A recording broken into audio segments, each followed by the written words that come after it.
जननीं शारदां देवीं रामकृष्णं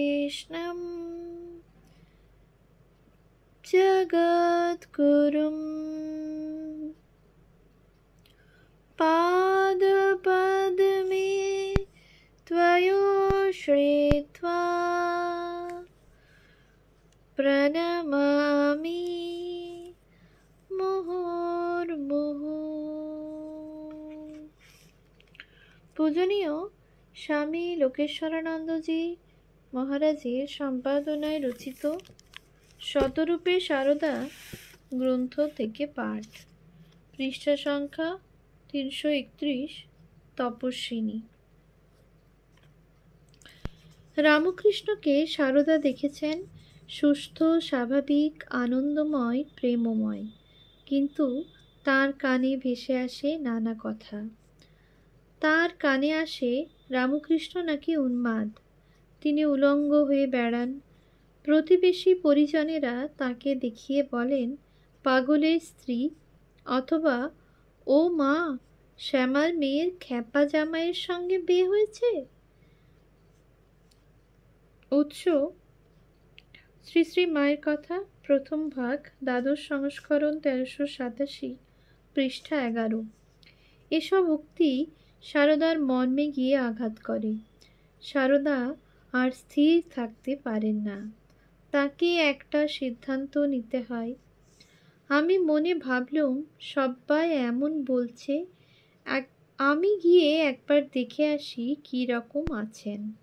উৎস শ্রী শ্রী মায়ের কথা, দ্বিতীয় ভাগ, পৃষ্ঠা 112। গঙ্গা স্নান করবার ছলে প্রায় 80 মাইল পথ পায়ে হেঁটে স্বামীর সাধনক্ষেত্র দক্ষিণেশ্বরে এসে উপস্থিত হন। এ তপস্যা শুধু সারদার পক্ষেই সম্ভব। এ তপস্যা শুধু কায়িক নয়, মানসিকও। কি অবস্থায় দেখব প্রাণদেবতাকে, এই চিন্তা সারদাকে দহন করছে, তাই ছুটে এসেছেন দক্ষিণেশ্বরে। শান্ত, সংযত, আত্মসমাহিতা তপস্বিনী সারদার প্রাণ তখন আশা নিরাশার দোলায় দোদুল্যমান। প্রাণের মধ্যে শঙ্কা, অজানা ভয়, কিন্তু সব দূরীভূত হল শ্রীরামকৃষ্ণের প্রথম সম্ভাষণে। শ্রীরামকৃষ্ণই জানতেন কি মর্যাদা সারদা দেবীর প্রাপ্য। সেই মর্যাদা দিয়েই রামকৃষ্ণ তাকে গ্রহণ করলেন। বললেন, তুমি এতদিনে এলে, এখন কি আর আমার সেজবাবু আছে যে তোমার যত্ন হবে? উৎস শ্রীমা সারদা দেবী, পৃষ্ঠা 49। মুহূর্ত মধ্যে সারদার হৃদয় শান্ত। তার স্বামী সম্পূর্ণ প্রকৃতিস্থ, সেই আনন্দময় প্রেমময় পুরুষই আছেন। তার হৃদয়ের মাধুর্য তেমনই অন্তহীন। সারদার আর কিছু দরকার নেই। বছরের পর বছর পিত্রালয়ে লোকের কত কথা, কত অপবাদ তাকে শুনতে হয়েছে। সারদা দেখলেন সে সব মিথ্যা। পরম প্রতীক্ষার পরেই তো আসে শুভ লগ্ন। সেই শুভ লগ্ন উপস্থিত সারদার জীবনে। অবিশ্বাস্য, কিন্তু তবু সত্য। সাধক শ্রেষ্ঠ রামকৃষ্ণ সারদাকে পরম সমাদরে তার ঘরে স্থান দিলেন। সারদার আর কোনো প্রার্থনা নেই। বহু পথ অতিক্রমের পর তীর্থযাত্রীর যাত্রা শেষ। বহু আকাঙ্ক্ষিত হৃদয়ের ধনকে পেলেন, যিনি নরোত্তম, যার সেবার মধ্য দিয়ে ঈশ্বরের আরাধনা জীবনের একমাত্র লক্ষ্য সারদার। এখন থেকে সারদার প্রতি পদক্ষেপ সেই লক্ষ্য অভিমুখী।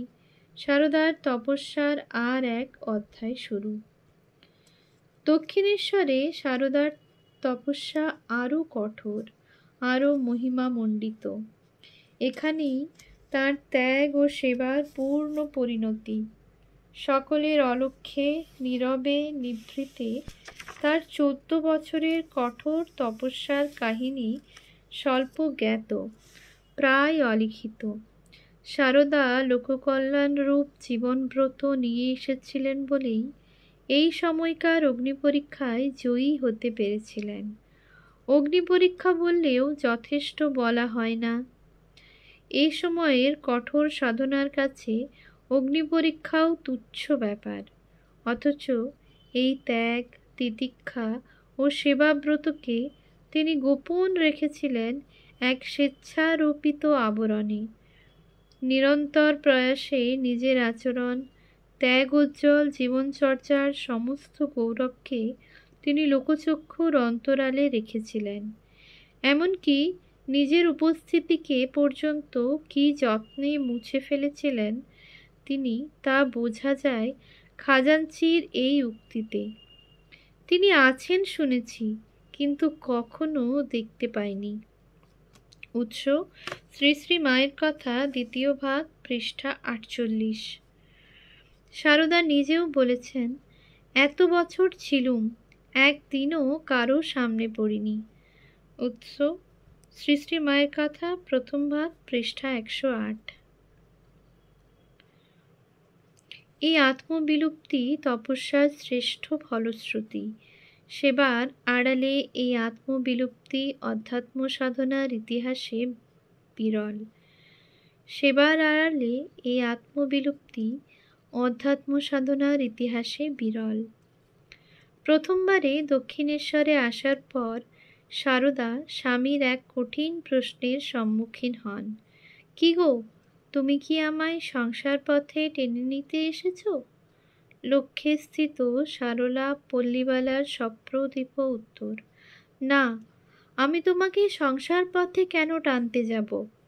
তোমার ইষ্ট পথেই সাহায্য করতে এসেছি। উৎস: শ্রীমা সারদা দেবী, পৃষ্ঠা 51। এ তপস্বিনী সারদারই যোগ্য উত্তর। 18 বছর বয়সের সরলা পল্লীবালার এই উত্তরে শ্রীরামকৃষ্ণ শুধু সন্তুষ্টই হলেন না, হলেন পরম নিশ্চিন্তও। এ উত্তর ইতিহাসের এক অসাধারণ ঘটনা। শ্রীরামকৃষ্ণের সঙ্গে একই ঘরে, একই শয্যায় সারদার 8 মাস কাটে। যিনি এত বড় শক্তির অধিকারী হন, দেহধারী মানুষরূপে পৃথিবীতে জন্মগ্রহণ করলে প্রত্যেককেই দেহের ন্যূনতম দাবিকে স্বীকার করতে হয়। দেহধারী শ্রীরামকৃষ্ণকেও তা স্বীকার করতে হয়েছে। তিনিও ক্ষুধা, তৃষ্ণা আদি ব্যাধির অধীন হয়েছেন। কিন্তু দেহের অন্যতম প্রধান দাবি কামকে যে তিনি জয় করতে সক্ষম হলেন পরিণীতা পত্নীর সান্নিধ্য সত্ত্বেও, তা জগতের ইতিহাসে তুলনারহিত ঘটনা, মনোবিজ্ঞানীর কাছে ব্যাখ্যাতীত। এই কামজয়ী পুরুষের সিদ্ধি সুবিদিত, কিন্তু এর মূল অন্বেষণ করতে গেলে দেখা যায় সেই অসামান্য জিতেন্দ্রীয় নারী সারদার ঐকান্তিক সহযোগিতা।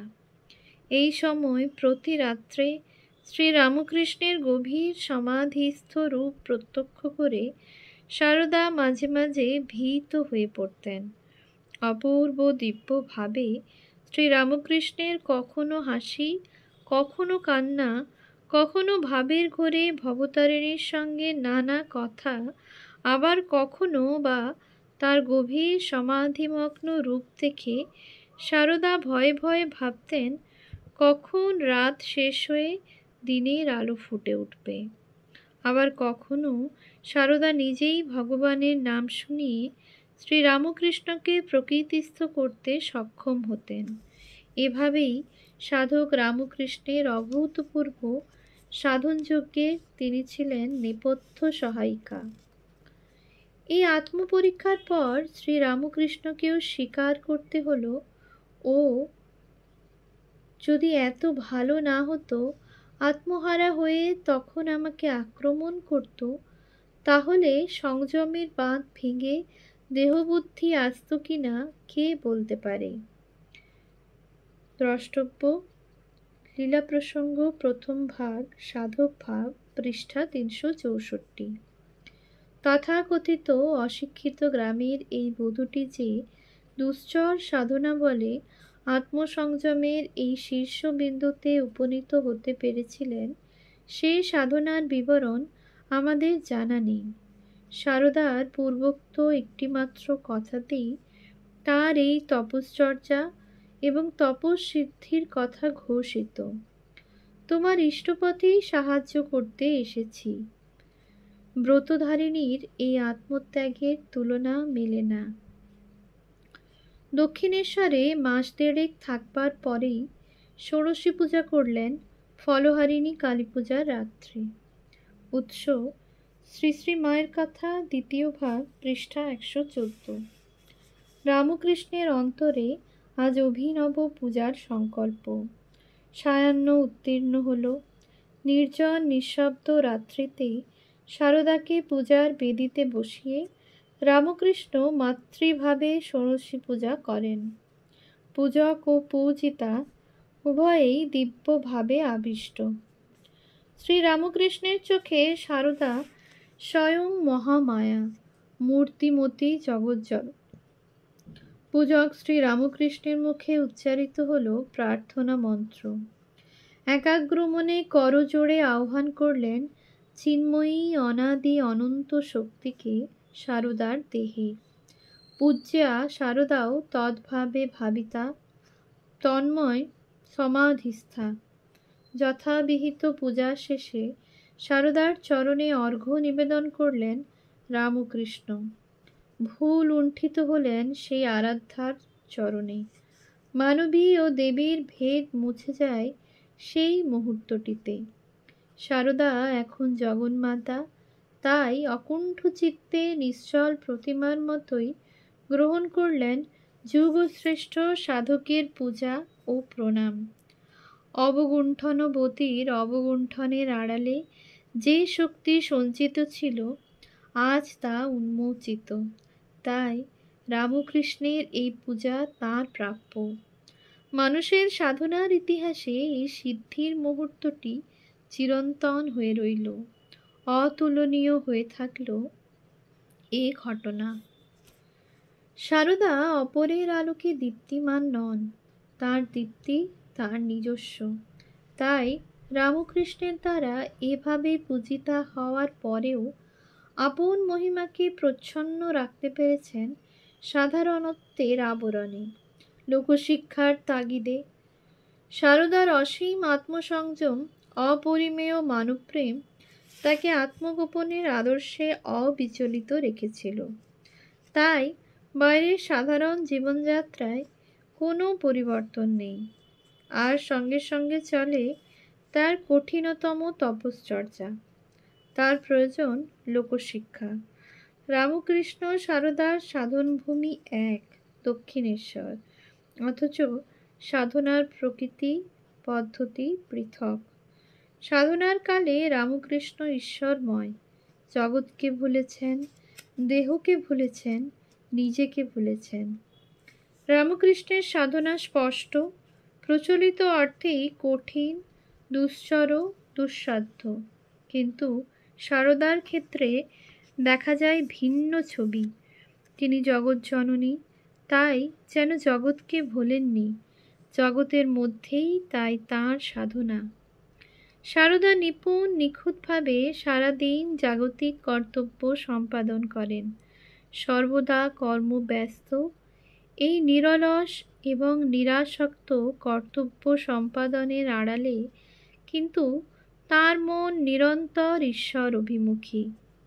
এ অতুলনীয় তপস্যা তাঁর স্বভাবসিদ্ধ অবগুণ্ঠনে আবৃত, সকলের অগোচর। একমাত্র সাক্ষী দক্ষিণেশ্বরের নহবতের একতলার ছোট ঘরটি, যেখানে দুশ্চর তপশ্চর্যার এক বিস্ময়কর অধ্যায় রচিত হয়। এই ক্ষুদ্র ঘরখানিতে সারদা তাঁর তপস্যায় নিমগ্না। এই তপস্যায় কাটে তার জীবনের 14 বছর।